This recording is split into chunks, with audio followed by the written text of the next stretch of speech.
protsessi käima lükkamisel, kes olid olnud natukene vanemad inimesed ja juba seotud ka ametlike riigivõimu institutsioonidega. Oli tarvis nende osatähtsust vähendada järsult. Inimesed tulid kaasa, niipea kui tekkis olukord, kus hirm ei olnud enam nii suur. Inimesed tulid selle lootusega kaasa.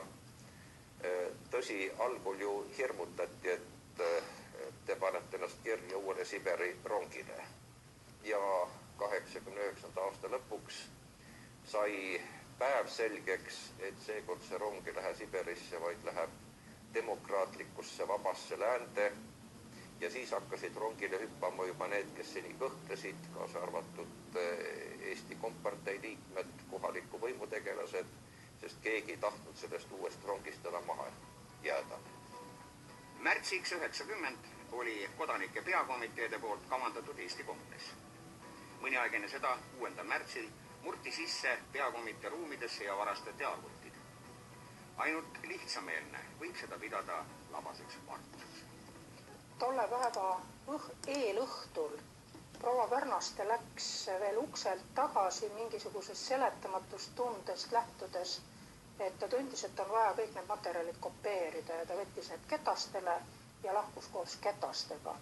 Kogu materjal säilis ja muidugi me saime tänu sellele ainult Eesti kongressi nii korraldada. See on ikka nii, et hooned võivad saada kultuurisümboliteks ja kahtlemata on üheks selliseks Estonia maja. Isamaalised jõud on seda alati eelistanud kokkusaamise kohana, nii ka 11. märtsil 1990, kui siin alustas tööd Eesti kongress. Eesti Vabariigi kodanike peakomitee nimel ma tervitan teid viimase poole sajandi Eesti elu tähtsündmuse esimese vabalt valitud seadusliku ja täievolilise Eesti Vabariigi kodanikkonna esinduskogu kokkuastumise puhul. Eesti kongressi valimised ja selleks valmistumine oli läbi viidud oma algatuslikus korras, kõigi takistuste kiuste. Lõpuks oli seda aktsepteerinud ka suur osa rahvarinde tegelasi. Kongressi peamine eesmärk oli väljendada tahet taastada iseseisev Eesti Vabariik. Arutusel oli, milline see vabariik peaks olema. Jõuti ka arusaamisele, et koostöö uue valitava ülemnõukoguga on hädavajalik. Paljud on seda võtnud nagu rõhutanud omavahelisi vastuolusid, nagu see oleks olnud mingi kakofoonia segakära. Mina näen seda rohkem sümfooniana, kokkumänguna või kui ma oleks lavadirektor, siis oleks just ütelnud, et nüüd teie poisid mängige oportuniste, kes igat päeva sündmust ära kasutavad. Teie seal peate mängima idealiste, kes meenutavad, et päevasündmuste keerises kaugemad sihid ära ei unune. Ja teie seal kompartei Eesti tiibas rahustage Moskvat, et kõik on korras, pole vaja sõjaliselt vahele astuda, sest meil komparteilastel on kontroll asja üle, ka siis, kui te ise teate, et kontroll ei ole. Ja et rollid oleks usutavad, peate muidugi omavahel ka natuke nääklema.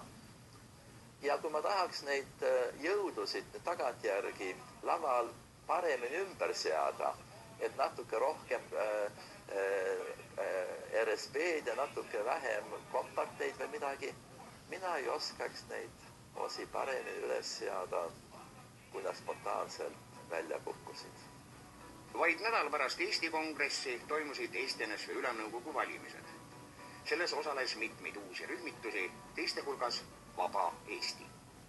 Meie tegime oma Vaba Eesti kindlas teadmises usus, et seda on vaja. Ja hilisemalt sai paljud meist siis valitud ja me moodustasime üsna suure osa sellisest saadikute grupis nagu sõltumatud demokraadid. Kui me siis selles valitud ülemnõukogus nimetasime ennast, et me oleme opositsioonis. Ei julgenud päris öeldud opositsioonis, see on konstruktiivses opositsioonis. Ma täpselt ka ei tea, mis see tähendab, aga me niimoodi ütlesime. Siis me saime kogu aeg valitsevalt jõud rahvarindelt ja tema juhid. No nii, võtta vähegi sai, et kuidas võib üleüldse olla keegi opositsioonis selliste kenade tegemiste juures. Selge oli see, et Vaba Eesti nägi oma eesmärke Savisaare ja Rahvarinde tiibade kärpimises. Nähtavasti üks suur viga oli mul see, et ma otsustasin, et kui me peatasime Savisaare kinni saamast Ülemnõukogus absoluutset enamust. Sest ma tundsin teda siis väga hästi juba, ma teadsin, et ta on Napoleon. Ja et ta oleks siis nii-öelda tankiga üle sõitnud kõigist ülejäänutest ja pannud absoluutse niisuguse jõuga asjad kõik paika. Ma tõmbusin poliitikast tagasi. See oli viga. Uue Ülemnõukogu poolt hääletati ametisse kõigepealt oma juhtorganid, Ülemnõukogu etteotsa valiti taas Arnold Rüütel, istungeid asus juhatama Ülo Nugis. Peaministri tool usaldati Edgar Savisaarele. Rahvarinne oli küll valimised võitnud, kuid kaugeltki mitte absoluutse häälteenamusega. Hiljem näeme, et tülid ei lasknud end kaua oodata. 8. mail otsustas Ülemnõukogu loobuda NSV-st, andes tagasi nimetuse Eesti Vabariik. Lõpetati ka Eesti NSV lipu, vapi ja hümni kasutamine riiklike sümbolitena. Moskva kuulutas need otsused loomulikult kehtetuks. See oli märguanne impeeriumimeelsetele rünnakrühmlastele.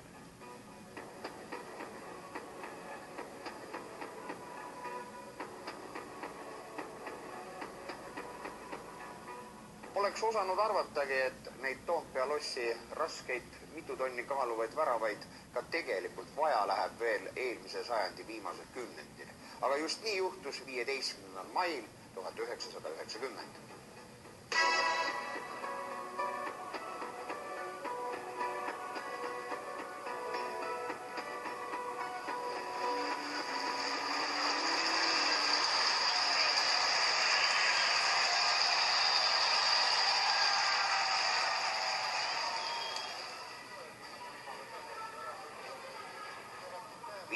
Mai. Mihhail Lõssenko juhib Intrite agressiivset massi. Ultimaatum kõlab nii. Kui kohe punalippu ei heisata, murtakse Toompea väravad maha. Käib kemplemine valitsushoone katusel. Intrid pressivad lossihooviga veoauto.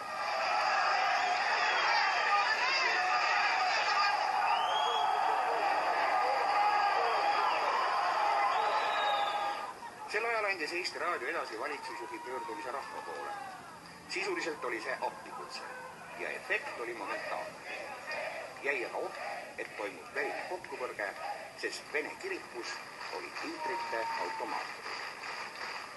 Meie kõige suurem niisugune mure oli see, et tõepoolest platsil tekib avalik kokkupõrge ja läheb vägivallaks, sest seda tegelikult taheti. Stsenaarium ikkagi üks põhimoment minu meelest oli see, et tekitada selline nagu maailma jaoks ka selline olukord, et näete, on vägivald, eks ole, on kokkupõrge ja siis on jälle põhjust appi tulla ja meie olime siin just rõdu peal selles mures, et nagu valdistada neid oma mehi tähendab. Meie skandeerisin ülevalt. Meie naised olid üleval, skandeerisid alla nende oma meestele, mis rahu, eks ole, rahulikult. Ja tõepoolest läks väga külmalt, väga rahulikult.